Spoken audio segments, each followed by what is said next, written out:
Bonjour à tous et bienvenue à ce 35e Ring de Bell. Je suis Mike et je suis en compagnie de Monsieur Chou. Bonjour, ça va bien? Ça va, ça Oui. va. Donc, Battleground, c'est l'histoire ancienne. On connaît déjà le plan C qui était lancé, mais avant, on va parler un peu de Daniel Bryan. Parce qu'il Ouais. est arrivé une aventure un peu il n'y a pas très longtemps, jeudi. Bah, raconte-moi ça parce que malheureusement, j'ai pas tellement suivi en fait le truc, mais j'ai entendu parler vaguement. Ok, donc pour résumer, il revenait avec dans sa nouvelle maison qu'il venait d'acheter il y a 10 jours avec sa femme Brie, puis il a remarqué que la porte d'entrée était ouverte. Puis pas longtemps après, il y a deux personnes qui sont sorties à la course. Lui, il se suivi, il a réussi à en rattraper un, puis il l'a pris dans une prise de maintien. Pendant ce temps-là, sa femme, elle a appelé le 911, puis il l'a maintenu au sol de main pendant 5 minutes. Puis 5 minutes quand ouais, même. 5 minutes. Puis Waouh. ça, faut pas oublier un détail. Il l'a retenu au sol 5 minutes en ayant seulement 50% de sa force dans ses bras, parce que son cou, il Bah, est pas en état encore. c'est ce que j'allais te dire. J'allais te dire, attends. Et en plus, j'ai pas lu hier ou avant-hier qu'il va encore subir une autre opération. Oui, justement, pendant la conférence de presse avec les policiers pour les médias pour ce vol-là, il y en a des qui ont demandé qu'est-ce qui se passait avec son cou. Puis il a répondu que les docteurs lui avaient contacté, je pense, un ou deux jours avant.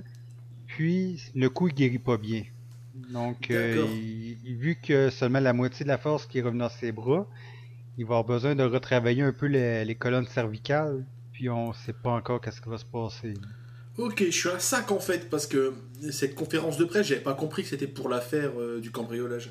Oui, c'était une conférence d'une vingtaine de minutes, je pense, avec Fox. Je suis pas sûr, faudrait que je revérifie, mais Ouais, enfin bref, ouais, enfin, j'ai entendu parler, mais j'avais pas suivi l'histoire. puis il est content de l'avoir arrêté parce que parmi les choses volées, il y avait un bracelet que son père lui avait donné lors de son mariage avec Brie. Son père, à Daniel, il était décédé il y a pas longtemps. Mais qu'est-ce que j'allais dire? Il a eu il a fait fuir, donc il a fait fuir les cambrioleurs avec sa barbe ou quoi?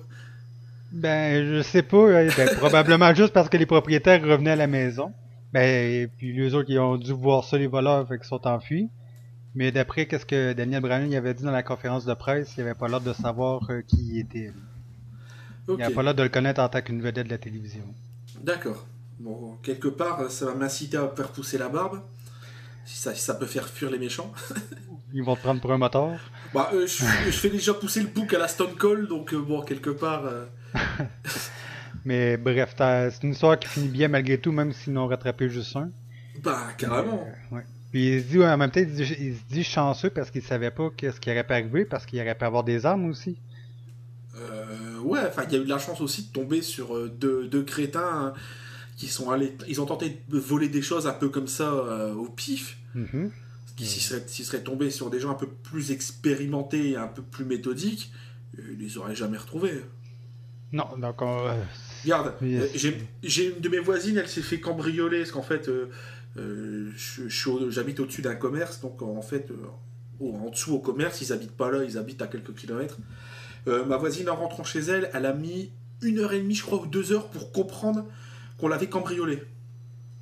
Ok, c'était assez discret. Quand même. Après, je sais pas exactement, tu vois, ce que les voleurs ont emporté dans sa maison. Ben, Mais pour pas qu'elle remarque, ça doit être quelque chose de quand même petit. Parce que si ah, c'était une télévision ou un ordinateur, ça se remarque tout de suite. ouais, mais tu sais, pour le peu que tu t'es fait voler des choses à l'étage, que tu rentres, tu fais pas attention, tu te poses dans le canapé, tu allumes la télé, euh, ça peut arriver que tu mettes un laps de temps quand même assez long avant de te rendre compte de ce qui s'est passé. Mhm. C'est Voilà, une, c'était une petite c'est une anecdote anecdote, que ouais. quand j'ai su ça, bah, c'était quand? C'était hier. Je me suis dit, waouh, bah en fait, bon, c'est vrai que ça peut arriver, mais sur le coup, tu dis, wow, c'est bizarre ça. Ouais, c'est sûr. Mais bon. En espérant qu'il rattrape qui a fait ça. Ouais, ouais, bon. Bon, de toute façon, il y en a ils ont déjà un sur deux. Bon, le deuxième. Ouais, ben, pour le deuxième voleur de Daniel Bryan, apparemment, un voisin il y aurait une description de celui qui s'est enfui. Ok, alors les mecs, Donc, ils ont fait ça en plein jour et sans être euh, masqués. ben, pas directement en plein jour. D'après ce que je me souviens, ça serait arrivé en début de soirée vers les 19h30. Ok, mais bah, même à cette heure-là, Oui, c'est encore clair, il oui. fait encore clair, ouais. Oui, surtout à cette période-ci de l'année, oui. Bah ouais, quand même, on est au mois de juillet, c'est la période où les jours ils sont les plus longs de l'année. Mhm. Enfin, Donc, faut croire qu'ils sont tombés sur des clowns. ouais. Après, il bon. y a une autre actu qui est un peu moins glauque quand même, avec Battleground. Bon, je sais que t'as pas vu le show d'habitude, mais bon, je t'ai donné un lien là quand même avant le début du show. Maintenant, tu n'as plus d'excuses. J'attends encore le network. Ouais, mais bon, je pense que maintenant t'as plus vraiment d'excuses en fait. Puis, est-ce qu'il y avait-tu d'autres choses à l'actualité qu'on aurait manqué? Je sais pas. Bah, enfin, si, il y avait la prochaine chirurgie de Daniel Bryan, mais bon, ça on l'a évoqué. On vient d'en parler. Il y a Kenta qui s'est fait aider pour s'installer en Floride par Funaki. Alors, c'est rigolo, tu parles de Kenta pendant le pré-show. Ils ont fait ils l'ont présenté rapidement. Bon, j'ai pas trouvé qu'ils avaient spécialement envie de le mettre en valeur via cette interview. Surtout que c'est Funaki qui traduisait, mais il répondait en anglais. ça m'a pas amusé. Je me suis dit, attends. Donc en fait, certainement qu'il avait appris quelques phrases par cœur en anglais, mais j'ai trouvé que son anglais, il était fluide. Tu vois, c'est pas comme moi qui vais essayer de parler anglais et qui. Ça va accrocher un peu. Et qu'au bout de 5 mots, je vais me marrer et puis je vais finir par faire le con. Voilà. Mais pour faire une dernière note sur Kenta, si on peut suivre aux rumeurs, il devrait quand même l'utiliser assez bien parce que ça serait une astuce pour inciter plus de gens à s'abonner au network lorsque ça va se lancer dans le. À l'étranger, bah, à l'étranger, si tu regardes bien, pour l'Europe, bon, ils ont encore, malgré qu'il est blessé, t'as Wade Barrett, t'as Cesaro. En France, il y a Marcus Louis et Sylvester Lefort. Cherchez le nom du premier, parce que Lefort, bon. C'était quoi son pseudo avant sur le circuit indépendant? Merde. Enfin bref, ouais. Je vais rechercher en attendant, je vais trouver. Comme d'habitude, hein. La mémoire. Ah ouais, maintenant vous avez l'habitude avec moi. De toute façon, quelque part, faire un podcast de lutte avec... Voilà. Mais quelque part, faire un podcast de lutte avec quelqu'un qui n'a pas la mémoire des noms, c'est compliqué. On se débrouille. Non mais c'est vrai. Hein. Quelque part, j'ai jamais la mémoire des noms, c'est un truc de fou. Au Canada, on a Natalia, on a Tyson Kidd. Attends, j'ai une info intéressante. Oui. Donc notre Sylvester Lefort aurait coaché Rusev. Très temporairement. Ouais, parce que c'est la page Wikipédia apparemment ce que je vois. Ah ouais, pendant quasiment un mois, ouais. Ouais, à NXT, ouais, exact. Ouais, très temporairement. Enfin, c'était une anecdote. Parce que je pense qu'au début, Sylvester Lefort était blessé, je pense. Puis c'est pour ça, il voulait l'utiliser quand même s'il était blessé. La méthode pour le faire, c'était en tant que gérant, il avait aussi fait ça pour Scott Dawson puis Garrett Dillon. Ok. Mais bon, dans le délire, pour revenir à Kenta, j'espère vraiment qu'ils vont faire quelque chose avec. Parce que si tu regardes bien au niveau du catch, c'est un peu... Comment dire ? C'est un peu le CM Punk que tu avais sur le circuit indépendant, mais avec une meilleure exécution de mouvement. Dans un sens, le Go to Sleep, ça aurait été emprunté à Kenta. Oui, carrément. D'ailleurs, il y a même encore un autre mouvement aussi bien connu à la WWE, je sais plus lequel. C'était une prise de soumission, je pense. Ouais. Le Yes Lock, non? Je sais plus, mais enfin... Ou je pense qu'il y avait un coup de genou aussi que Daniel Bryan faisait qui était emprunté de Kenta. Oui, je crois bien. Alors attends, je vais vérifier. De toute façon, je ferai page Wikipédia, je vais le trouver rapidement. C'est le Go to Sleep et le Level Lock, voilà. Que lui, il appelait ça le Game Over, je me semble. Oui, c'est ça. Pourquoi pas? J'ai même pas besoin de chercher, en fait. Et voilà, la mémoire revient. Alors, j'ai quand même vérifié dans le truc. Le Go to Sleep, oui. Ah bah ouais, c'est ça. Je pense qu'il y en avait 3 prises. Non, mais c'est ça. Après, il y a peut-être le coup de genou, en fait. Ouais, c'est ça que... Ouais. Il faut se demander qu'est-ce qui va arriver justement, mais que Kenta commence à lutter, quelle prise qu'il va pouvoir faire s'il décide de laisser à Bryan les prises qu'il a empruntées, puis il ne doit pas faire le go-to sleep parce que ça rappellerait trop aux gens CM Punk. Il y a aussi une autre prise de soumission aussi, je crois qu'il s'appelle le Octopus quelque chose. Non. Ça c'est un peu comme c'est la prise des Jelly en fait, c'est le Black Widow en fait. Donc il va falloir qu'il se trouve un nouvel arsenal. Ouais, mais d'ailleurs attends. Pour nos auditeurs, je crois que ça s'appelle... Attends, je vais le retrouver rapidement. Tac, je vais donner le nom exact. Ça s'appelle The Top 10 Moves of Kenta. Et après, en fait, tu tapes ça dans Google, tu vas tomber sur ça, et en dessous, top 60 moves of Kenta. Tu regardes ça, ça dure 10 minutes. T'es bien. Franchement, t'es Ouais, bien. j'ai resté un coup d'œil après. Et il y a une autre vidéo en dessous, top 75 moves of Kenta Kobashi. Tu regardes ça, t'es bien. Tu dis, bon, Mais en même temps, tu sais que la WWE va sûrement pas permettre toutes ces prises-là. il n'y a pas énormément de prises qui sont dangereuses. Hein. Enfin, il y a une prise qu'on voit plus depuis longtemps, c'est le Brainbuster. Ça, au Japon c'est la base. La...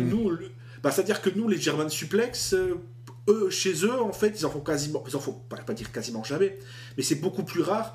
En même temps, le Brainbuster, il a quand même comment dire, quand c'est parfaitement exécuté, t'as vraiment l'impression que c'est un massacre. Et comme les Japonais, ils ont l'impression, ils ont pas l'impression, la réputation d'être un peu plus stiff dans leurs mouvements, un peu plus violents. Ouais, mais je pose la question. Ah ouais, mais non, c'est top 60 move of Kenta. L'autre, c'est Kenta Kobashi, c'est l'autre Kenta. C'est le plus vieux. Ça, ce que j'allais dire pour les prises de Benny, ce que je trouve bizarre, c'est qu'il y a plusieurs prises qui étaient des prises de base dans les années 80 ou début 90, comme un marteau pilon ou un DDT. Là, on les voit pratiquement jamais aujourd'hui. Moi, il y a une prise que j'aimerais bien qu'un catcheur reprenne comme étant sa prise de finition, c'est le Michinoku Driver. Je me souviens plus le nom anglais du truc. Oui, c'est comme ça qu'elle s'appelait lorsque Takami Michinoku était à la WWE, il l'appelait comme ça aussi. Comment j'adorais cette prise. D'ailleurs, quand c'est l'une des prises en fait quand je regarde le Puroresu, le catch japonais, c'est une des prises qui me fait le plus kiffer quoi. Sans déconner. J'adore ce truc. Une prise que j'aimerais revoir aussi, c'est le Vertebreaker ou le Canadian Destroyer. Ouais. Ah oui, de Pete Williams. Oh ouais. Putain, c'était génial ce truc. Oh, le Vertebreaker, est-ce que tu t'en souviens? Plus vraiment. C'était la prise de Shane Helms à la WCW. Il prenait l'adversaire un peu par l'envers puis il le laissait tomber sur la nuque de dos. Oui. Mais le Canadian Destroyer, pour moi, c'était impressionnant, oui. C'est l'un des 5 voire 6 meilleurs finishes de tous les temps, quoi. C'est-à-dire que quand son adversaire il vendait proprement le truc, tu dis c'est n'importe quoi. Ah, j'adorais, quoi. Mais même des prises comme le Razor's Edge ou le Jackknife Powerbomb, ça fait longtemps qu'on n'a pas vu ça. Bah, carrément. Mais pour revenir sur Pete Williams, j'ai pas su qu'il avait arrêté sa carrière. Très récemment. Oui, c'est arrêté. Il a pris sa retraite, je pense. Ça, c'est une déception. Oui, Moutou, j'étais déçu quand j'ai appris ça. Tellement de talent. Je me souviens, tout début, je regardais la TNA où il y avait Team Canada. Oui. Putain, comment j'ai adoré ça. Ça, il a pris sa retraite le 5 juillet dernier. Ouais, j'avais su. Mais moi aussi, je l'aimais Team Canada. Ah, c'était génial. Sans déconner, c'était génial. Eric Young, il était drôle aussi. C'était un peu l'aimant farceur un peu à l'époque. T'avais le manager, c'était Scott D'Amore, je crois. Scott D'Amore, ouais. Ouais, voilà. Et il y en avait encore 2 autres, je crois. Qui d'autre qu'il y avait Ah, bah attends, on va regarder du coup. Attends qu'on est parti. Oui, attends un peu. Qui qu'il y avait? Il y avait Johnny Devine. Oui, Jack Evans, Johnny Devine, ouais. Teddy Hart, Eric Young, Bobby Roode. Ouais, Teddy Hart. Bobby. Ouais, non, mais c'est tout, je crois, apparemment. Ouais, je pense que ça complète. Il y a un truc qui était aussi terrible aussi au tout début à la TNA, c'était la World X Cup. Je sais pas si t'avais regardé ça. C'était une sorte de ça fait longtemps, ouais, c'était au 2004.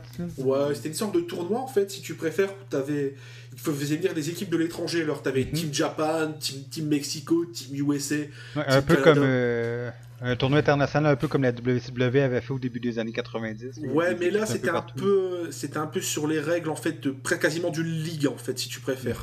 Okay. Donc, quasiment tout le monde pouvait s'affronter. Mais c'était génial. C'était génial. La bonne époque. Ah ouais, c'était avant Russo, avant Bischoff, Hogan et compagnie, qui sont un peu tué la compagnie. Ouais, mais là, il faut voir qu'est-ce que Jeff Jarrett va faire avec sa Global Wrestling Federation. Ouais, personnellement, j'y crois pas beaucoup. Déjà, le nom est un peu foireux, pour commencer. Puis quelque part, je pense que quand tu annonces quelque chose, il faudrait mieux que tu le montres rapidement, en fait. Ouais, parce que là, ça dure, ça fait plusieurs mois qu'on entend parler, et puis il n'y a encore rien de commencé. Ça fait 4-5 mois quasiment que... Ouais, trop d'attente. Ouais, entre ce qui était en rumeur, ce qui a été annoncé, et on n'a encore rien vu, quoi. Et non, en tout cas, je vais quand même donner une chance si c'est disponible. Chez moi, je vais le regarder si c'est certain. Mais en fond sonore, là, j'ai coupé le son parce que les Japonais ils gueulent, et j'ai mis la vidéo top 60 moves of Kenta. Mhm. Regarde là, parce que ça Oui, fait plaisir. je compte de le faire après, Ah, après ça le fait podcast. plaisir, quoi. Oh là là là. T'as des choses qui font plaisir. Donc, Carrément. t'étais prêt à parler de Battleground? Ah bah ouais, carrément. Carrément. Donc, une première, c'est qu'on a eu 2 combats pour le pré-show. Le premier avec Adam Rose et Fandango. La première chose que je comprends pas, par exemple, c'est pourquoi l'arbitre n'a pas disqualifié Adam Rose. Parce qu'il y a eu double intervention. Ouais. Même si Alors, c'était des gifs, ça compte comme une intervention quand même. ce qui est rigolo, moi, c'est la première fois que je le voyais vraiment catcher. Adam Rose? Ouais. Ouais. C'est la première fois que je voyais vraiment sa gimmick plus de 5 secondes. Ok. C'est pas bien, sans déconner. Faites pas ça, faites pas ça. J'ai entendu dire en rumeur que apparemment Vince, il aime pas du tout. Ouais, c'est vrai. Mais Putain, la foule à NXT, elle aime énormément ce personnage-là. à NXT, là, je sais pas si tu vois, même dans le pay-per-view, pendant le pré-show, les gens s'en foutaient, mais royalement. Oh. Au bout d'un moment, je me suis dit, ils vont même finir par crier le Fandango ou des conneries comme ça, tu vois. Sans déconner, hein, je me suis dit, c'est tellement bancal. Mais je comprends pas la aussi grosse différence d'appréciation de la foule pour une personne entre NXT et la WWE, parce que c'est pas la première fois qu'un personnage est très populaire là-bas, mais dans le roster principal, c'est différent. La question que je me pose, c'est que de toute façon, NXT, c'est pas en direct, c'est enregistré. Oui, mais même là, devant Non, une mais- foule, que ça soit en direct ou non, pas, mais- ça change rien pareil. Ouais, mais tu te souviens des faux chants Goldberg à la WCW? Mhm. Ouais. Je me demande si à la NXT, peut-être pour faire mousser un peu en fait ceux qui mettent au top, ils montent pas un peu les faux chants, tu vois, des chants enregistrés. Ouais, peut-être. Moi, c'est- Déjà, ils le font à SmackDown. Parfois, tu remarques, t'entends Ah ouais. un gros pop, mais tu vois presque pas personne bouger dans le foule. Ah ouais, donc c'est des questions la question que je me suis posée, mais au bout de 3 minutes de match, je me suis dit putain, mais en fait, mais le public il s'en fout quoi d'Adam Ross, c'était violent. Hein. Je te dis, au bout de 3 minutes, je me suis dit, Mais il se passe quelque au chose. moins, ça a duré juste une minute. Tant mieux pour toi. Ouais, mais je te dis, quand tu vois l'entrée, déjà, il m'a fallu quand même 30 secondes avant de me dire, hein, et quoi? Ah bon, d'accord, ouais, pourquoi pas.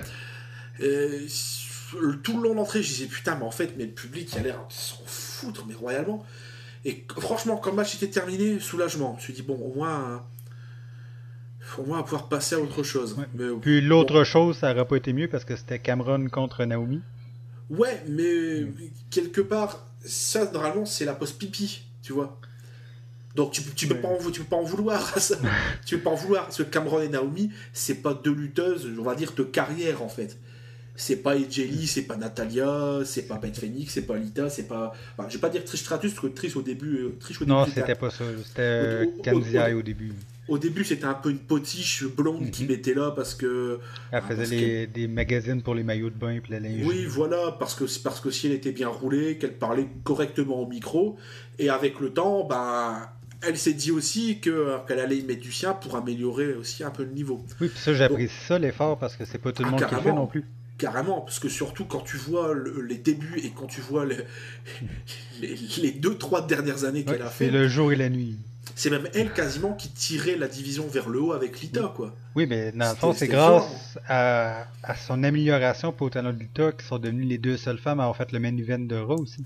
Ah oui, puis je pense aussi que ça a dû inspirer énormément de jeunes demoiselles qui rêvaient de se lancer là-dedans, en voyant aussi la qualité aussi d'exécution.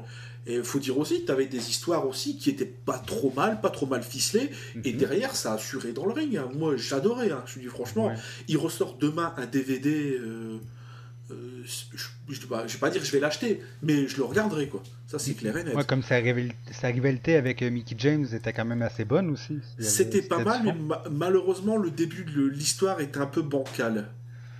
Avec, tu veux dire que Mickie c'était une fan de Trish Stratus?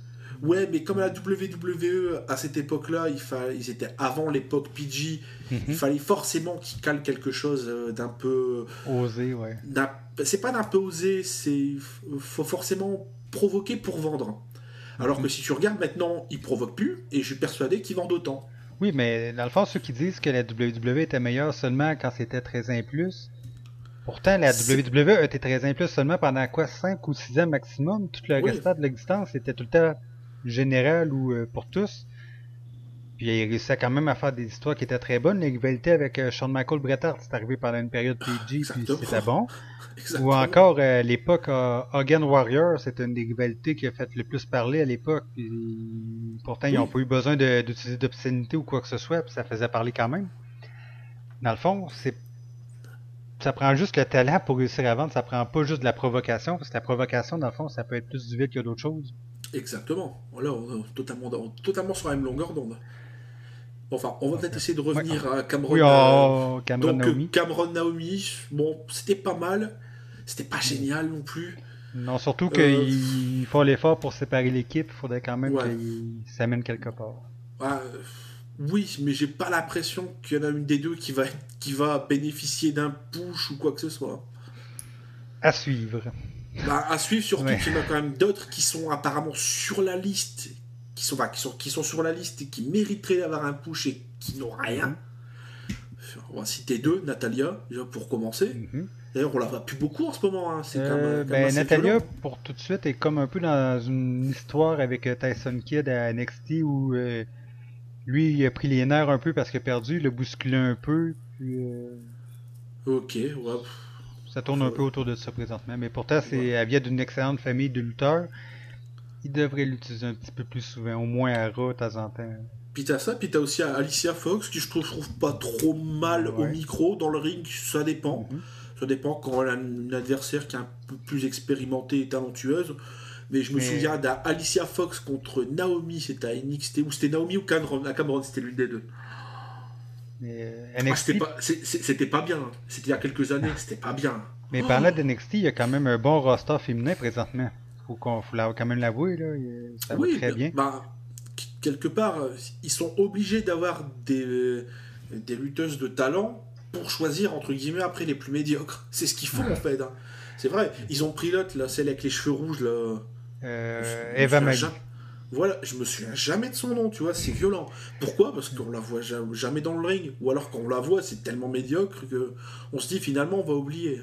Mais là, présentement, quand même, à NXT, il y a Alexa Bliss, il y a Charlotte, qui d'autre T'as Paige qui vient de là. Paige, elle vient de là, mais je veux dire présentement. Et t'as l'autre aussi, c'est Emma, je crois, celle qui a volé une housse d'iPad. C'est ça. Oui, Emma a commencé dans le roster principal. Il devrait changer son pseudo, il devrait l'appeler I Emma, tu vois. Changer le E en I, tu vois, Aima. Ce serait rigolo. Ouais. Troller un peu. Au lieu de penser différent comme Apple, c'est voler différemment, tu vois. Lui donner une gimmick de pickpocket, ce serait débile. La nouvelle Ripoman de la WWE. Tu t'en souviens du Ripoman? Ah bah oui, c'est pour ça que je me marre. Donc, le combat que... Cameron Naomi, donc, a oublié malheureusement. Eh oui, mais au moins, tu peux dire que c'est pas dans le pay-per-view principal. Ouais, donc dans le genre aussi à oublier. Donc, mais un combat qui était peut-être un peu meilleur, c'était les Usos contre la Wyatt Family dans le 2-2-3. Dans le 2-2-3. L'exécution du match, elle était un peu foireuse quand même.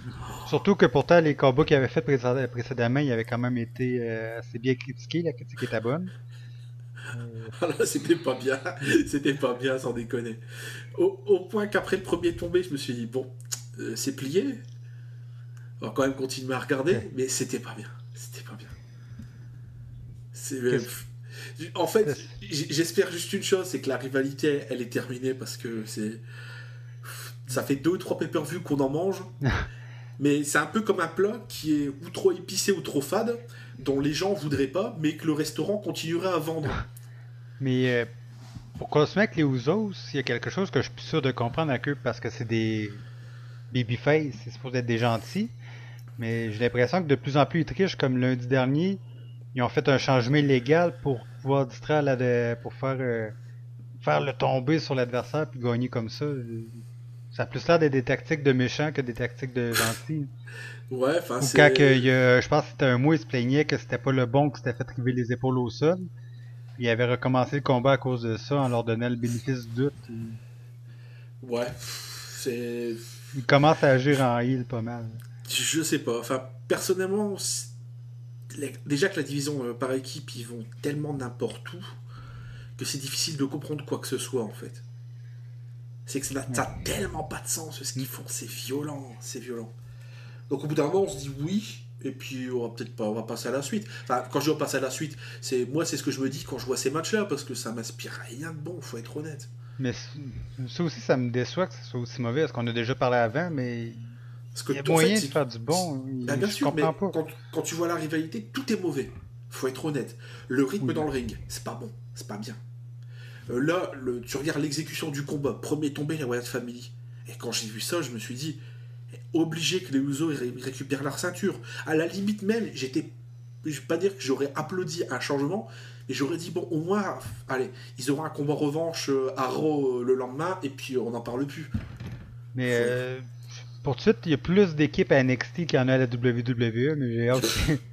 Ben, non, c'est vrai, on a les Légionnaires, on a les Vaudevillains, on a les Ascension. Il y a plus d'équipes à NXT que dans le roster principal. Mais j'ai hâte qu'Ascension arrive dans le roster principal, peut-être qu'ils pourraient faire du changement. Et c'est violent parce que c'est des vraies équipes, c'est ça le problème. Ouais, exactement. Comparé à la WWE où parfois ils mettent deux personnes ensemble. Ouais. Et bien pourtant, le roster de NXT il est beaucoup plus petit que le roster principal, mais ils ont plus d'équipes. Mais pour terminer ce que je disais, donc le rythme dans le ring il est mauvais. L'histoire elle est bancale. Ouais. Dans le ring, c'est pas génial. Faut quand même avouer qu'il n'y a aucune synergie entre les deux équipes. Pourtant, les deux équipes en tant que telles sont capables de faire du bon travail, mais c'est pas vilain. Le mélange. Il y a aucune synergie. Et le pire, c'est que les promos, elles sont nulles. Ça donne pas envie. Ouais. Faut être honnête. Tu vois ça, tu te dis, bon, même eux, ils y croient pas à leur connerie. Pourquoi je devrais y croire? Surtout qu'encore là, on sait qu'ils sont bons au micro, ils savent parler, les Wyatt, je veux dire. Surtout que juste après le truc, t'as eu la promo qui tuait avec Seth Rollins, avec Dean Ambrose qui est arrivé derrière. Non mais, faut quand même avouer, moi, avec les deux là, il y a quelque chose. Oui, mais ça, on va y revenir. Et actuellement, je me dis qu'il y a tellement quelque chose, c'est que ça éclipse, selon moi, c'est mon avis personnel, ça éclipse même le possible push de Roman Reigns. Tellement, avec les deux, il y a quelque chose qui est détonnant, qui me donne envie de le voir, que ça éclipse le reste. Oui, mais on ressent comme l'intensité. Carrément. On s'investit aussitôt parce qu'on sent justement qu'il y a quelque chose de fort. C'est pour ça que la rivalité est aussi intéressante. Et j'ai lu une interview il y a quelques semaines, ça va maintenant, de Seth Rollins en fait, qui expliquait d'où il vient son pseudonyme. Ça vient de...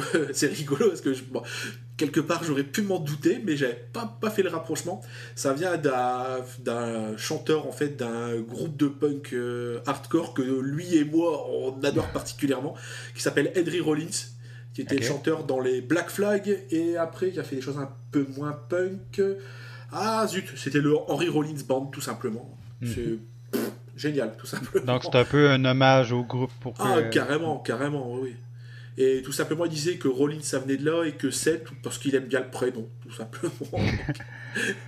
Donc, mais voilà quoi, quelque part, ce qui a sauvé à mon avis le pay-per-view, c'est le segment qui est arrivé après le match des Usos entre Rollins qui était à l'interview, Ambrose qui est arrivé pour le tabasser et la Triple H qui est arrivé, qui a foutu Dean Ambrose dehors. Ouais, justement, on va y revenir bientôt parce que c'était mais ça, AJ Lee et pas AJ. Alors, AJ est toujours championne. Ouais. Ma grande surprise, le match c'était pas si moche, mais je suis quand même déçu. Pourquoi? Parce que, bon, quelque part, la première rencontre entre les deux à WrestleMania, on pouvait s'attendre aussi à ce qu'il n'y ait pas vraiment de synergie, parce que bon, tu vois ce que je veux dire, c'était leur premier match, il n'y avait rien d'annoncé, rien du tout. La revanche, quand AJ Lee a repris le titre il y a quelques semaines, là aussi on pouvait encore passer l'éponge. Là par contre ils ont un match de pay-per-view, et j'ai pas trouvé que c'était génial. Et franchement, je m'attendais à voir quelque chose d'intéressant. J'ai l'impression qu'en fait c'est deux lutteuses qui ont le même style, et qui a pas vraiment grand chose à faire, enfin, qui a du talent individuellement, mais que tu les mets à deux dans le ring et ça colle pas. Mais là, je me demande, vu que là, c'était encore dans la période où Paige elle faisait semblant d'être amie. Ouais, mais même quelque part, je sais pas. Tu te souviens du match Cena Daniel Bryan, le grand match Ouais. qu'ils ont eu il y a quelques temps, je crois que c'était l'an Mhm. passé. Je Je crois crois en que c'était l'an passé, 2013. quasiment à la même époque. Il me semble que c'était avant le SummerSlam ou après. Ouais, ça fait environ un an, ouais. Donc, mais quelque part, ils s'étaient amis, ils s'entendaient bien, ils se parlaient. Et t'as eu un match que pour moi, c'était quasiment le match de l'année 2013. Ouais, je me souviens que Et c'était intense comme combat, là. C'était bon. l'un n'empêche pas l'autre. Et là, je te dis, j'ai vraiment été déçu. Mais bon, quelque part, j'attendais. C'est pas ce qui me faisait attendre beaucoup de la soirée. Donc, bon, je passe un peu l'éponge. Et après, t'as eu. Et là, La pour citer, controverse. pour citer une expression grolandaise, et là, c'est le drame. Non, mais c'est vrai. Mais, moi, Donc, Rousseff et Jack Swagger, ouais, bon, mais. ce qui sauve Rusev, c'est la blonde qui est avec, c'est Lana. Mhm, D'ailleurs, la c'est nappe. rigolo. Il y a un site de merde où je vais lire les news. Attention, quand je dis site de merde, c'est vraiment un site de merde, parce qu'il y a 36 milliards de pubs, qui s'appelle eWrestlingNews.com. Alors, quand tu cliques sur un article au pif, t'as 38 milliards de pubs. Et des fois, en fait, en bas d'article, t'as un machin genre also read, puis ils te mettent un article avec des news totalement bancales. Et des fois, moi, quand je charge les pages, je clique un peu au pif. Et il y a pas longtemps, qu'est-ce que je suis retombé? C'était la semaine passée. J'ai pu comprendre, en fait, Lana, enfin, cette blonde, d'où elle vient. Apparemment, c'était une actrice. Ouais, elle avait joué Et dans des films aussi à Hollywood, ouais. Et apparemment, ce qui ne m'étonne pas, c'est, j'étais même un peu persuadé quand j'ai vu le truc, apparemment dans l'article, il y avait des photos de nus de cette blonde. Donc, pour ceux que ça intéresse, quelque part, attention, hein, c'est totalement acceptable, mais bon, quelque part, comme je disais, ce qui sauve ce gros machin immobile qui fait penser un peu à Biggie Langston, mais en blanc et en faux russe, et ben, ce qui le sauve, et ben, c'est Lana, tout simplement. D'ailleurs, Mais. ça me fait marrer quand je regarde les pay-per-view et les shows français. Christophe Agius, il me fera toujours marrer avec ses conneries. Il reprend une chanson dégueulasse, c'était Banana Split de Lio, il me semble, et il change la chute de la chanson en Lana en slip au lieu de Banana Slip. C'est totalement pourri, mais c'est ce qui me rend le truc acceptable. c'est- Parce que c'est naze. Dans le fond, c'est un peu le genre d'humour qui va un peu dans tous les sens, comme Raymond Rougeau et Jean Brassard faisaient à Ouais. l'époque. Ah bah c'est exactement ça. De toute façon, je pense que la source d'inspiration du duo Chéreau-Ajus, je pense que c'est ça. Probablement, oui. Totalement. Donc, quelque part, ce qui m'a sauvé, c'était un peu les blagues de Chéreau et Ajus. Parce que la promo au début, c'est pas bien. Franchement, c'est pas Mais. bien. Je veux Ouais. dire, c'est un peu comme tout à l'heure, je regardais la télé chez mes parents, j'étais parti bouffer, Mhm. et t'avais le fameux bateau qui avait coulé en Italie, qu'ils ont remis à flot pour l'emmener à tel endroit pour le démanteler, et les mecs qui démantelaient le bateau, ils étaient contents parce qu'ils disaient ça va leur faire du travail. Mais il y a eu combien Ouais. de milliers, il y a eu combien de dizaines de morts dans ce machin. Donc tu vois là en fait, ça encore une fois, on attise les haines, mais attention, certaines haines. Parce que ce Mais qui se passe à une autre partie du monde où tu as 900 personnes de tuées, où on tire sur des bâtiments civils comme des écoles, comme des hôpitaux par exemple, là on mhm. s'en branle. Alors c'est mon petit coup de gueule un peu, de temps en temps j'en fais un.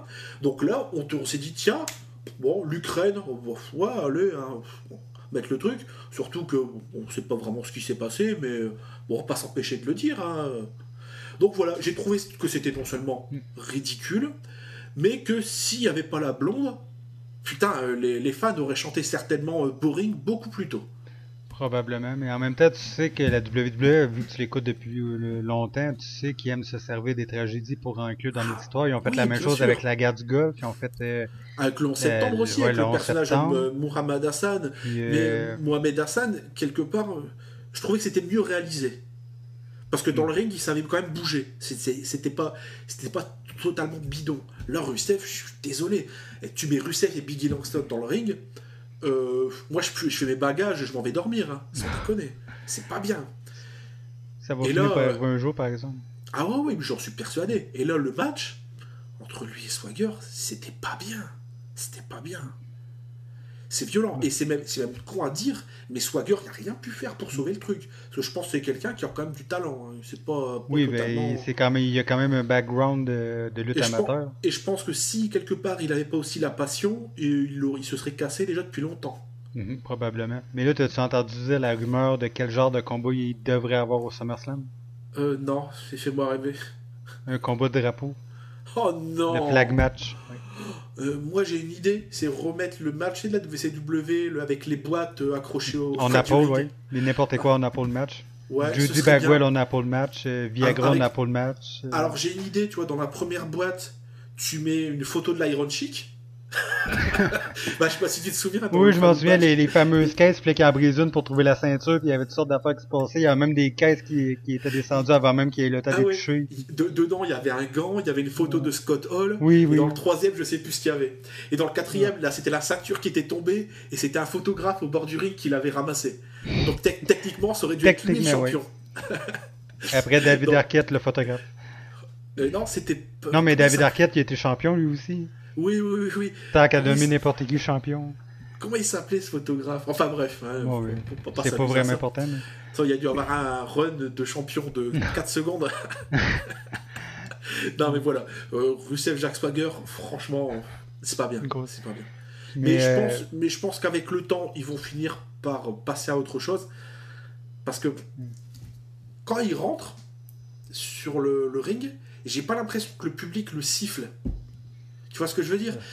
C'est la blonde, en fait, ils regardent la blonde, Ils mais sont trop pas le, occupés, ouais, ils sont distraits. mais, mais pas le gars qu'il faut siffler. Au point que le public, généralement Swagger, c'est pas un face.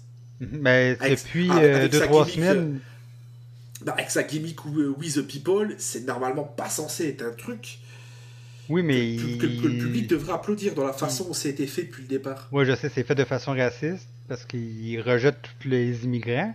Mais depuis 2-3 semaines, depuis qu'il est entré en rivalité avec Rousseff, la foule l'acclame comme un babyface.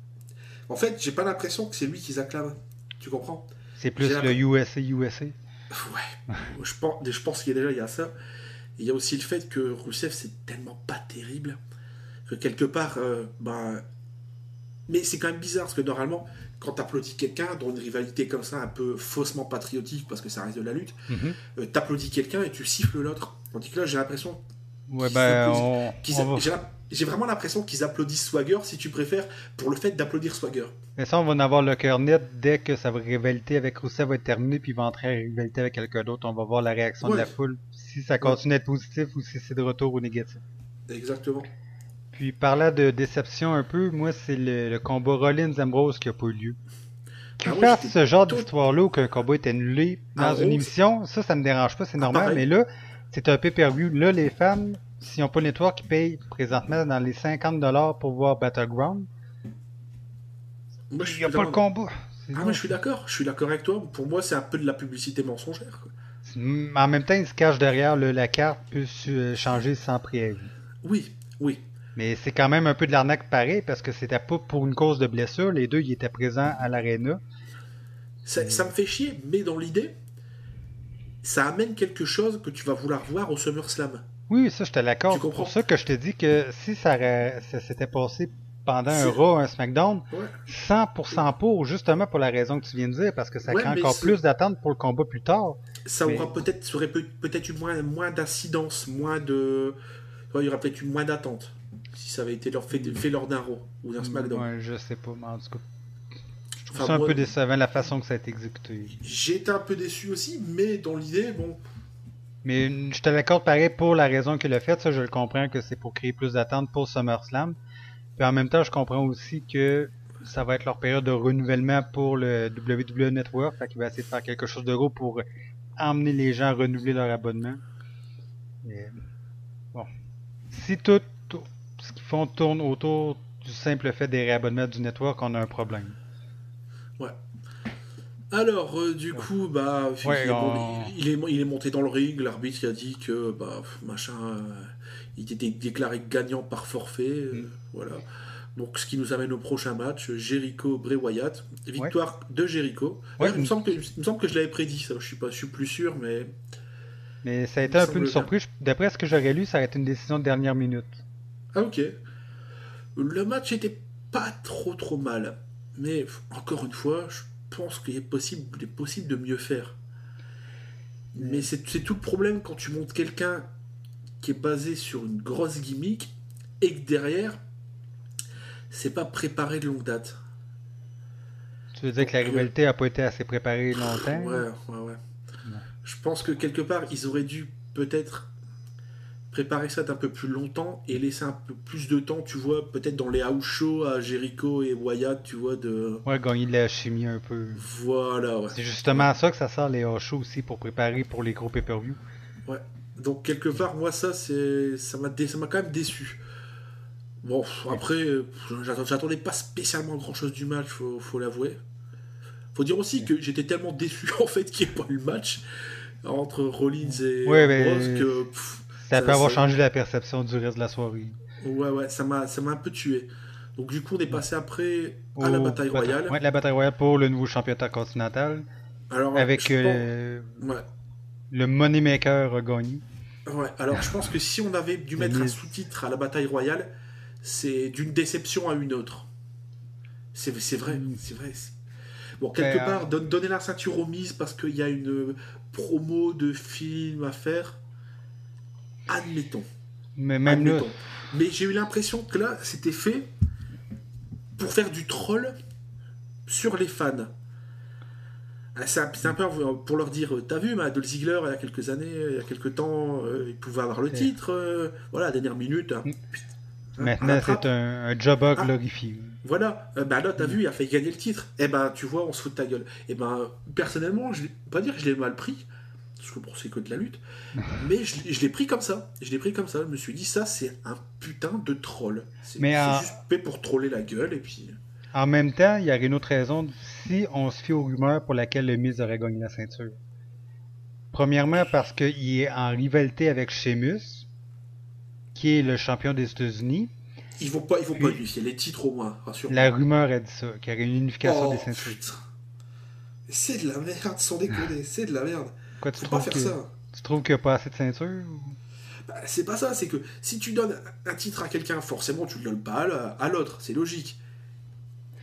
Tu vois un peu le roster long comme un jour sans pain qu'ils ont. Mhm. Ouais, c'est sûr que si on compare avec les années 90, le roster il est immense présentement. Ils ont combien de shows? Beaucoup trop. Beaucoup trop. Voilà. Voilà, donc quelque part, moi, unifier les titres, je trouve que c'est de la merde. Ouais, À titre personnel, j'ai jamais compris. mais dans un sens, s'ils veulent avoir les ceintures, il faudrait qu'ils les utilisent mieux parce que si on se rappelle de Dean Ambrose, il l'a eu pendant tellement de mois sans la défendre une seule fois que ça devient ridicule. Tu veux avoir deux ceintures secondaires, oui, ok, mais utilise-les au moins. Ouais, enfin, perso, bon, enfin, le victoire du Miz, oh là là. En Mais plus, bon. ça sentait venir, mais alors, tu voyais le début du match, tu dis, bon, ouais, j'ai compris. C'est, encore une fois, d'une déception à une autre, tu passes d'un machin. Enfin, t'as eu trois déceptions dans la soirée, hein. T'as comme ce machin avec Rusev, c'est pas génial. Maintenant, trois déceptions. La première, c'était quand même AJ Lee, Page, je ne vraiment pas trouvé terrible. Tu passes après au match annoncé, mais en fait non, et puis tu passes à ça. Tu te dis, t'as eu quand même deux trolls en 1 heure de temps, hein. Ça fait beaucoup. Ça Sans fait beaucoup. compter Triple H l'autre jour qui a trollé les fans d'internet en disant si j'ai pas ce que je veux, je vais aller sur Twitter, je vais dire que je regarderai plus jamais l'émission. Puis... Non, mais quelque part, ça, c'est un troll qui est quand même vrai, parce que maintenant, Ouais, c'est la euh, façon dont les fans agissent de nos jours. fait une remarque que quelqu'un n'a pas aimé, dans l'instant qui suit, ils vont dire, ah, mais de toute façon, tu dis de la merde, t'es trop Tu connais pas pourri, ça, t'es pas machin. dans l'industrie. Voilà, ou. Enfin, Mais, peu importe la raison, mais. mais Triple H, j'ai jamais compris son commentaire qu'il avait fait il y a peut-être 8-9 ans. Il avait dit qu'un fan pouvait pas dire si un combat était bon ou non parce qu'il travaillait pas dans l'industrie. Je m'excuse, mais je travaille pas dans l'industrie du film et je sais si j'ai aimé ou pas un film. Je suis pas un Exactement. musicien, mais je sais si j'aime ou pas une chanson. C'est la même chose avec la lutte. Je suis pas lutteur, mais un combat, si je l'aime ou si je l'aime pas, je vais le savoir. Non, mais ça, c'est totalement en fait des réponses de mecs qui sont dans leur business, qui cherchent à protéger leur business pour pouvoir continuer à faire du business. Non, mais j'en connais comme ça dans le milieu du jeu vidéo. J'ai un secret pour personne, j'ai travaillé 1 an et demi là-dedans. Euh, t'as des gens, c'est même pas relativement, c'est excessivement médiocre. C'est des gens qui font des choses, pas pour ceux qui vont acheter le produit, mais pour eux, pour leur ego. Ah tiens, j'ai envie de monter tel projet. Mais t'es sûr que les gens vont aimer? Je sais pas, fais-leur essayer le produit avant. Non, c'est moi j'aime, ils vont aimer. Puis finalement, t'as 10 personnes qui achètent le produit pour pas révéler exactement où j'ai bossé et les cas de figure précis. Je le ferai peut-être d'ici quelques mois, moins métaphoriquement.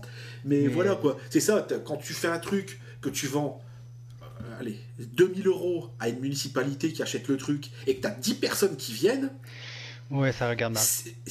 c'est de ta faute à toi, parce que tu sais pas faire de la communication, et parce que ton produit il est pas bon, que les gens ont pas envie de le voir.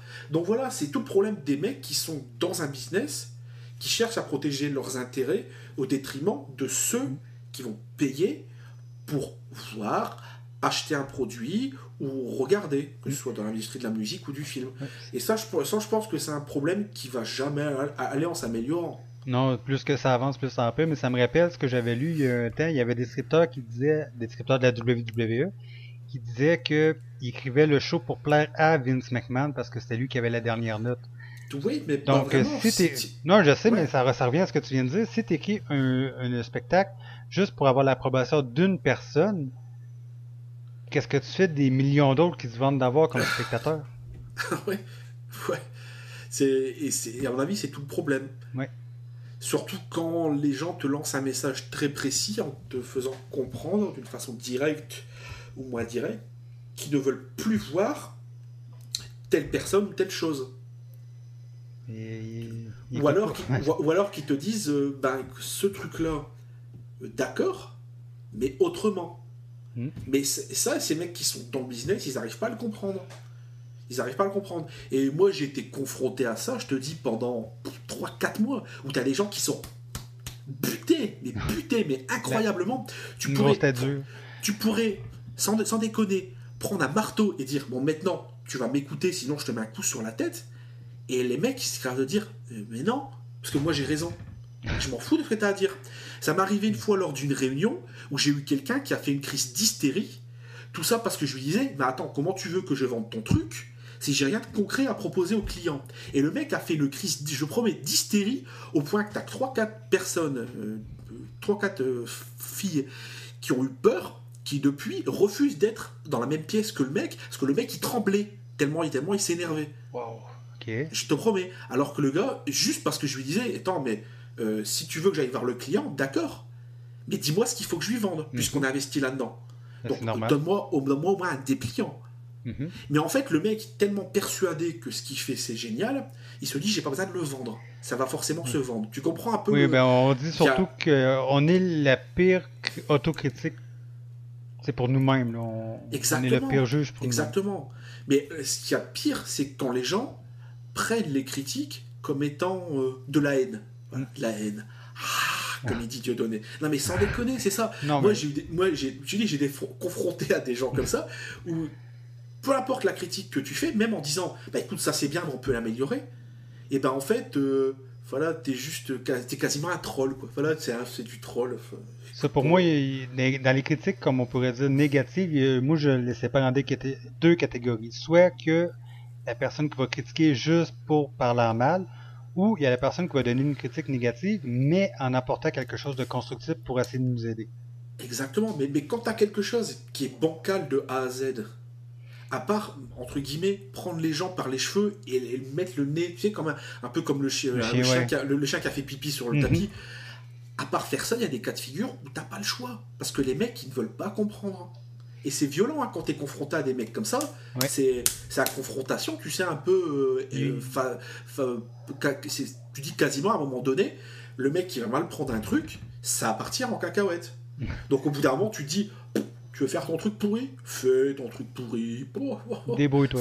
Fais, mais débrouille-toi, viens, voilà. Et c'est un peu des fois ce qui se passe, hein, j'ai l'impression, à la WWE. À savoir que ils disent, toi, tu vas aller dans le ring contre un tel, avec telle rivalité. Et les deux disent, attends, mais ça marchera pas. Parce que nous-mêmes, on sait pas comment le vendre. Vas-y, fais-le. Donc des fois, t'arrives à des trucs où les mecs, ils y croient pas. Ça, je suis désolé. Hein. Quand ils croient pas, dans le fond, tu le sens toi-même, parce que là, ils mettront pas leur 100% nécessairement.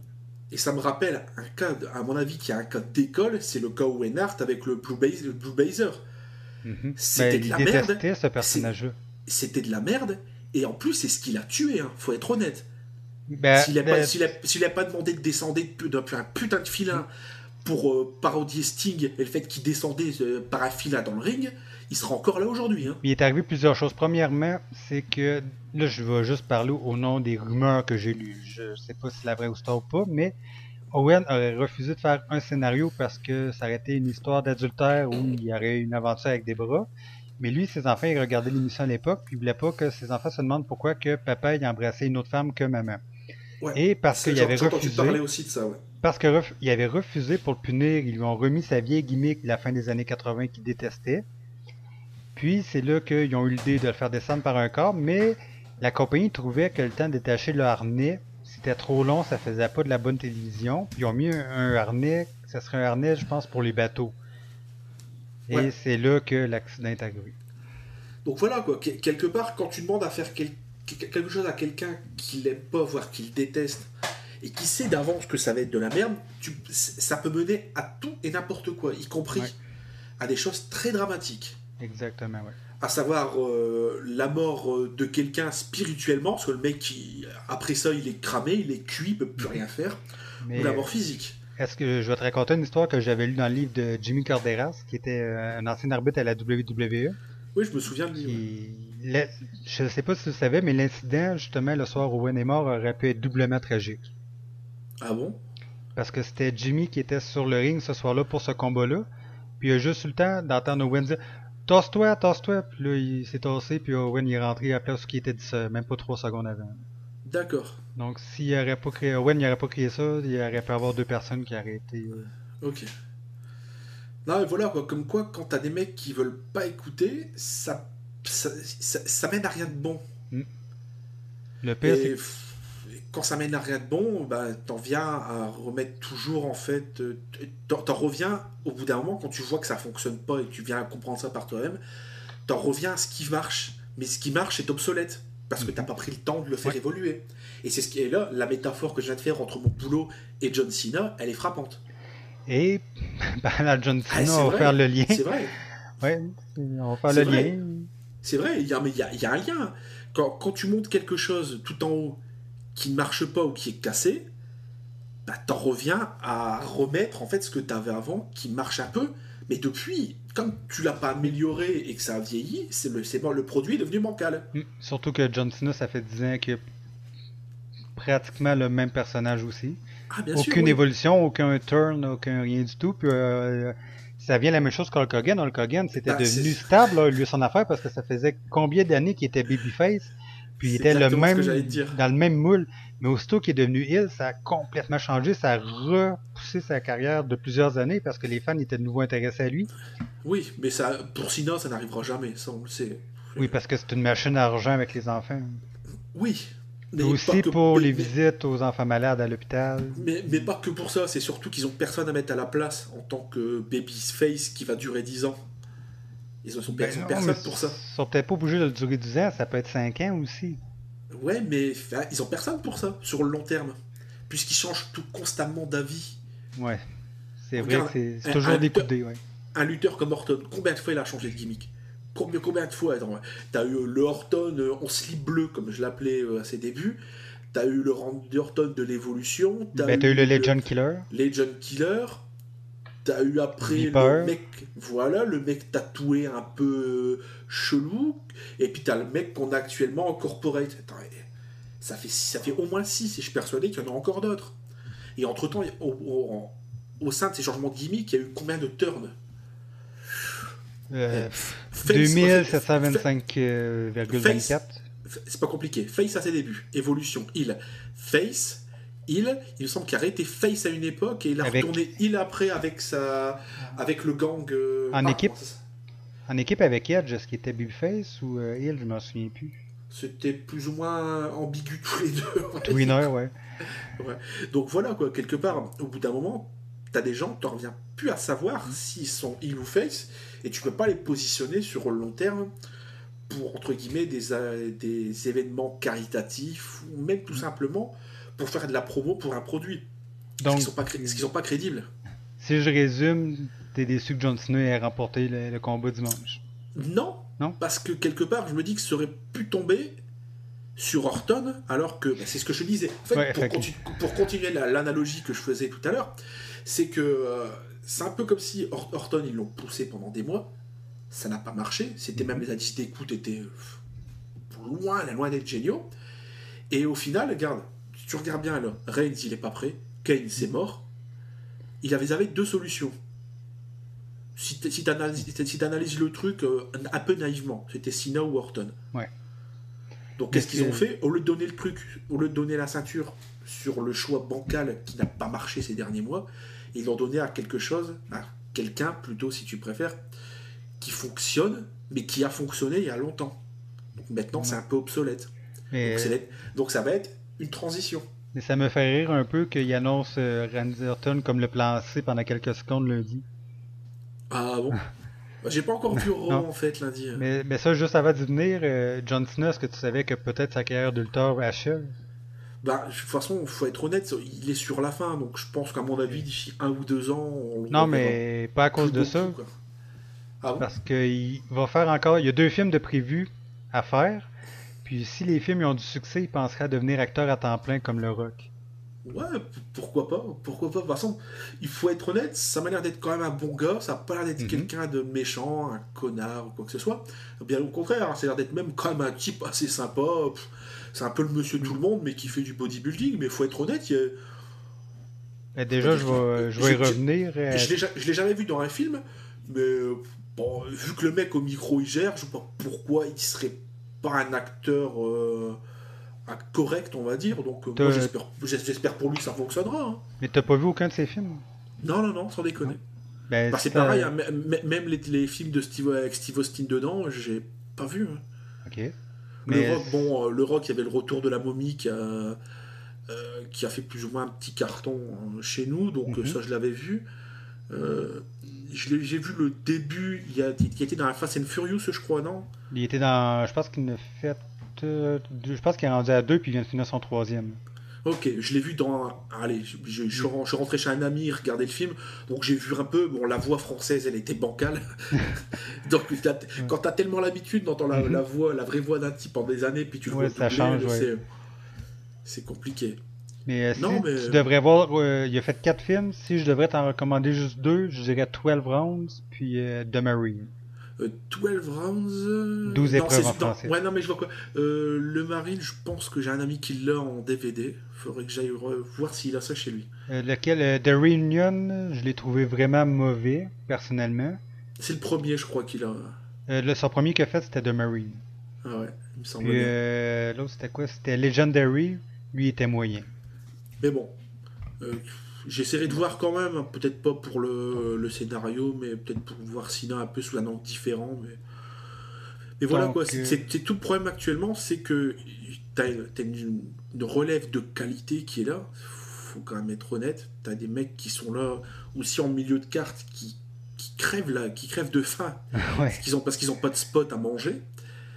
Et bon là, faut être honnête, Sina c'est un champion de transition, donc bon, je suis pas énervé, je suis même pas déçu parce que je me dis que c'est comme ça.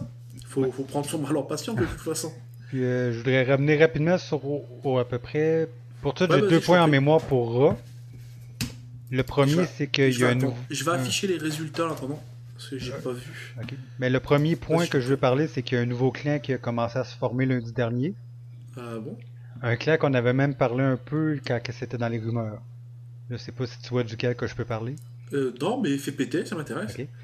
Après un combat en équipe avec c'était Kofi Kingston et Big E, Xavier Wood est arrivé sur le ring. Sérieux? Ouais. Donc il y a une nouvelle formation qui est en train de se faire, puis il y a des rumeurs qui disent que Mark Henry va les rejoindre aussi. Oh! Et donc il reformerait une sorte de Nation of Domination, mais un peu plus politiquement correct, quoi. Ouais. Comme la première chose qui m'est venue en tête, c'est que je sais pas si tu te rappelles, 1996, pratiquement tous les noms d'équipes, c'était le mot nouveau dedans. T'avais les New Rockers, les New Blackjack, les New Midnight Express. T'avais le nouveau dans tout. Je me disais, si c'est arrivé en 1996, vu que Mark Henry était déjà dans le clan original, ça aurait probablement été la New Nation of Domination. Pourquoi pas? Pourquoi pas, non, mais... De toute Mais façon, je suis quand même intéressé de voir ce que ça peut donner. Mark Henry, je pense que c'est quelqu'un qui malheureusement a été tellement blessé qu'ils n'auront jamais pu l'utiliser d'une façon vraiment intéressante, sauf à un moment donné où je pensais qu'il allait avoir quelque chose, mais il s'est blessé derrière. Mais Donc, pourtant, ça fait 18 ans qu'il est dans la compagnie. Il a commencé en 1996. mais pareil, je pense que c'est quelqu'un d'assez sympathique. J'ai jamais entendu Oui. parler de mec qui aurait été une vraie merde en coulisses. Mais je pense pas qu'il Compa- serait encore dans la compagnie après autant d'années s'il causerait des problèmes comme ça. Ah oui, quand tu compares en fait avec les Dudley Boys, t'as Devon qui est réputé pour être quelqu'un d'extrêmement sympathique, de drôle et tout, Mhm. et t'as Boubaré qui est considéré comme étant un vrai connard, quoi. Faut quand même être ce qu'il Ouais. est. Faut quand même être ce qu'il est. C'est... Mais T'as je... t'as les mecs qui le critiquent, oh là là, le mec qui part en cacahuète, voilà quoi. Il y a des mecs comme ça qui sont réputés. Mais je sais pas pour toi, mais moi ça m'intéresse de voir où ce clan-là pourrait aller parce que présentement on n'a pas de vrai clan à la compagnie. Bah, t'as Wyatt Family, mais c'est pas vraiment un clan en soi, donc. Ouais, ben c'est un trio, mais À voir, hein, moi, comme je te dis, ben, si ça peut donner une place à Biggie sans qu'on le voit tous les jours avec une ouais, ceinture, je suis partant. on devrait voir. Puis juste avant de parler de mon deuxième point, je viens de repenser au Big Show. Apparemment, il serait en excellente forme. Il aurait pas Ah, été en ok. aussi grande forme depuis plusieurs années apparemment. Ok, bon, c'est une bonne nouvelle. Ouais. Je me suis posé la question il n'y a pas longtemps, depuis quand on l'avait pas vu. Mais j'ai vu une Enfin, photo qui a été prise récemment, puis il a l'air quand même d'avoir maigri beaucoup. Je ok, sais pas si c'est l'angle de la caméra, mais vraiment, il aurait l'air d'avoir perdu beaucoup de poids. ouais, pourquoi pas. De toute façon, Puis c'est quelqu'un aussi, je pense que. un autre. Mais il était quand même bon à la WCW, je sais pas si tu te souviens, il Oui, faisait bah, quand même des moi, manœuvres qui étaient quand même épatantes pour une personne de sa taille. moi j'ai rien contre lui, sauf qu'il est un peu lent dans le ring et parfois il est un peu pâteau en fait dans sa façon Ouais. de catcher. Mais dans l'idée, son problème, c'est que c'est l'inverse de Mark Henry, si tu préfères. Mark Henry, je pense, c'est quelqu'un au micro qui est quand même plus que bon, mais dans le ring, Ouais. c'est pas génial. Et Non. le Big Show, en fait, c'est l'inverse. C'est dans le ring, il est pas trop moche, mais au micro, oh putain, tu piques du nez, quoi. Tu Oui, dis, parce que Mark c'est Henry, l'heure de la si, sieste. si tu veux une preuve de son talent au micro, tu regardes son faux speech de retraite. C'était parfait, c'était excellent. Je m'en souviens. C'était très bien, ouais. Ouais, c'était très bon. Plusieurs personnes y ont cru aussi. Même des personnes qui avaient travaillé avec lui dans le passé, qui travaillaient plus dans la compagnie, ils pensaient vraiment que c'était sa retraite pour vrai. Fait que s'il réussit à berner des personnes qui l'ont connu pendant plusieurs années, c'est bon signe. Faut voir, Puis, faut voir. mon deuxième point que je voulais parler de Raw, c'est le fameux plan C. C'est qui alors le plan C? Brock Lesnar. Je le savais, mais bon, fallait quand même. Ouais, il faut l'annoncer, ouais. Donc voilà, c'est exactement ce qu'on parlait lors du dernier podcast. Ouais. Donc les C'est, rumeurs sont confirmées, il est de retour. je pense que Et tout se met en place et voilà quoi. pourrait-il être le prochain champion? Bon, ça C'est- après, c'est entre guillemets, on verra ça Ouais. prochainement. Parce que moi, je suis quand même partagé. D'un côté, oui, j'aimerais ça le revoir avec la ceinture. De l'autre côté, ça reste un lutteur à temps partiel. Est-ce que ça pourrait pas faire plus de mal à la ceinture? Est-ce qu'il serait là plus longtemps avec la ceinture que présentement? Enfin, tout ça, entre guillemets, c'est des choses à voir, mais Ouais. faut voir aussi les plans qu'ils ont aussi et que nous, on n'a pas forcément Non, ça, non. accès. Mais voilà quoi. Dans, Mais dans l'idée, euh, dans l'idée, de toute façon, si Lesnar il a la ceinture, ce sera lui aussi un champion de transition. ouais, ça aussi c'est clair. À Donc, moins que l'autorité doive préparer un plan D ou un plan E ou un plan F. ouais, mais je pense pas. Je pense Non, pas qu'ils iront jusque-là quand même. je sais pas si c'était un vrai tweet que j'avais vu, mais j'avais vu quelque part dire j'espère qu'il va se rendre au plan Z, puis après ça, il y avait une photo de Zack Ryder. Ouais. Jusqu'au plan Donc, S, ils vont mettre l'Iron Chic aussi, non? il va sortir de sa retraite, ça y a pris 5 minutes à se rendre au ring en 2001. Non, mais voilà Ok. quoi. Est-ce qu'il y avait d'autres choses que tu voulais discuter?